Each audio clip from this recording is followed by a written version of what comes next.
Hi guys, Sci-Fi Recapped here. Before we start, warning, spoilers ahead. Today, I'm going to explain a 2017 Japanese live-action fantasy movie called JoJo's Bizarre Adventure, Diamond is Unbreakable. The movie starts in a room with a serial killer named Angelo, who's currently being chased by the police.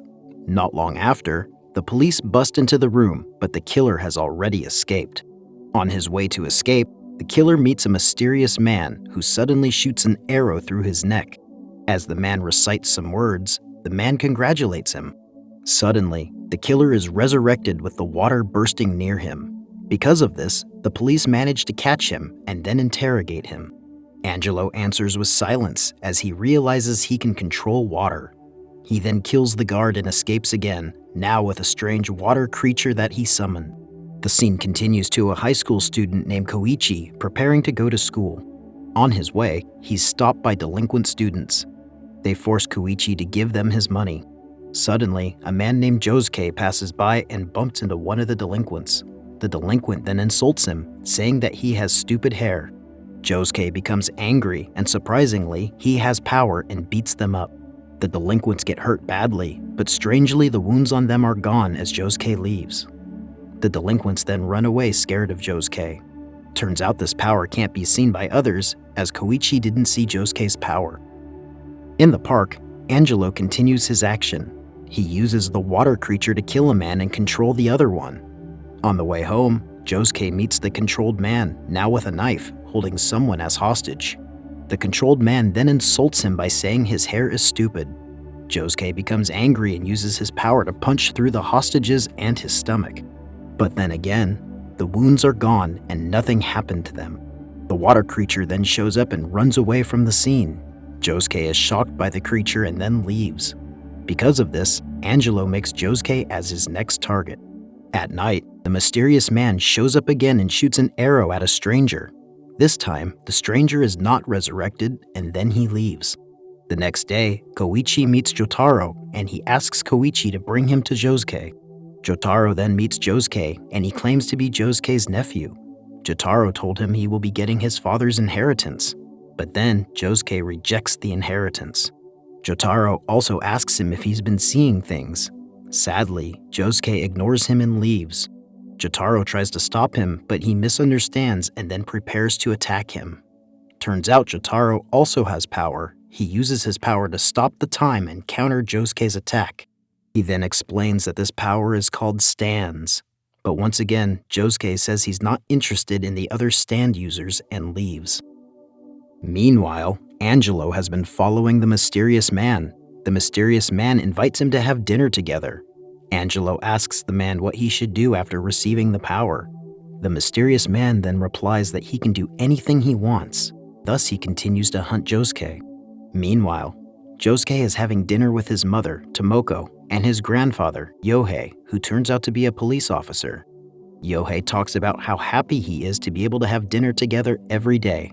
The next day, Jotaro realizes that the killing done by Angelo is always near water, thus he realizes that Angelo's stand uses water as power. A few moments later, Angelo arrives at Josuke's house. The rain pours down, and Angelo commands his stand to kill the entire family. Inside, Tomoko asks Josuke to have dinner with her, but he refuses. Then her mother drinks water before she goes, and suddenly Josuke notices something strange. He immediately uses his power to get the creature inside his mother. Turns out Josuke's decision is correct, that the stand is inside his mother, and he manages to trap it into a bottle. Josuke informs Jotaro that he caught the stand. Because of this, Jotaro is coming to take the stand. Josuke then goes to the bathroom. At the same time, Yohei comes to take a liquor, but it seems like he can't find the bottle. Seeing this, the stand transforms into a bottle of liquor, and then Yohei takes the bottle with him. When Josuke is back, suddenly there's a loud noise coming out from his grandfather's room. He rushes there, but unfortunately, his grandfather is already wounded from the stand's attack. Josuke doesn't seem to be flustered at all, as it turns out his power is that he can restore anything broken back to normal. Then they go to fight Angelo's stand.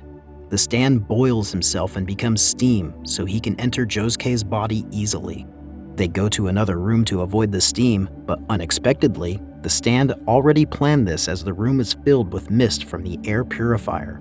The stand starts to attack Josuke from inside, but surprisingly, Josuke already predicted this would happen, and he brings out the stand inside rubber gloves. Then they go outside to Angelo's location. Turns out the damage done to the stand also affects the user, as Angelo is beaten up as well. To punish him, Josuke doesn't bring him to the police or kill him, but Josuke mixes him with a huge stone near them and traps him forever. He then goes to his grandfather, but strangely his grandfather hasn't woken up. Turns out his grandfather is already dead before the power activates, and Jotaro's power can only restore anything that is broken, not to bring back a dead person back to life. Before the funeral, Tomoko tells a story about his grandfather. 16 years ago, his grandfather couldn't protect a high school girl. Since then, he blames himself as a failed policeman, never tried to get promotion, and desperately wants to protect the city. At the funeral, Josuke sees the mysterious man and decides to follow him. Koichi sees this and also goes after Josuke. They arrive at a big mansion where the mysterious man reveals himself as Keicho. His brother, Okuyasu, attacks Koichi, and somehow Keicho manages to land an arrow shot to him. Okuyasu then tries to stop Josuke from healing Koichi. Left with no choice, they engage in a battle. Josuke eventually realizes the stand Okuyasu has, that is to erase space with the right hand. Because of this, Josuke dodges the next incoming attacks, and the attack backfires to Okuyasu. After that, Josuke finds that Koichi is missing and decides to go inside. He meets again with Keicho, who claims that Koichi isn't chosen. Suddenly, Okuyasu comes back in, and Keicho immediately attacks both Josuke and Okuyasu, saying that Okuyasu isn't needed anymore. Keicho kept attacking until Okuyasu got hurt fatally. Josuke also gets hurt and then brings Okuyasu to retreat. Josuke asks him for information about his brother's stand, but unfortunately, Okuyasu rejects him. Surprisingly, instead of killing him, he heals all of Okuyasu's wounds. Okuyasu is confused and asks why Josuke would heal his wounds. Josuke then answers simply by saying he had no reason to die. Josuke also reveals that he can't heal his own wounds. Josuke then gets back to the same location. Okuyasu also comes and helps to bring Koichi to the hallway. Josuke then immediately heals Koichi. After that, Okuyasu leaves. Suddenly, there's a group of mini-soldiers who come there, which turn out to be Keicho's stand. Josuke then tries to defend both Koichi and him from the attacks. Not long after, Keicho comes again, now bringing his entire force. Surprisingly, Koichi can now see the stand. Knowing this, he forces Koichi to show his stand. He then stabs Koichi, which makes him panic and accidentally summons an egg. After that, he uses all of his forces to attack them. Josuke deflects all the bullets that are shot at him. To finish the attacks, Keicho shoots missiles at Josuke and then he passes out. Seeing this makes Koichi angry and he unconsciously activates his power and his stand hatches from the egg. Unfortunately, the stand can't do anything. Josuke suddenly wakes up and restores the missiles. After that, he shoots the missiles back at Keicho, which hits Keicho, and all of his forces disappear. Keicho runs upstairs, and then both Josuke and Koichi chase after him. There, they met a monster-like person. Keicho tells them that the monster is his father, who is already beyond saving and forgot everything. He has tried so many ways to kill him, but none of it affects his father. The reason he uses the bow is to get someone with a stand that has the power to kill his father. Josuke noticed a box and then restored it back, where the monster found the old family picture of themselves.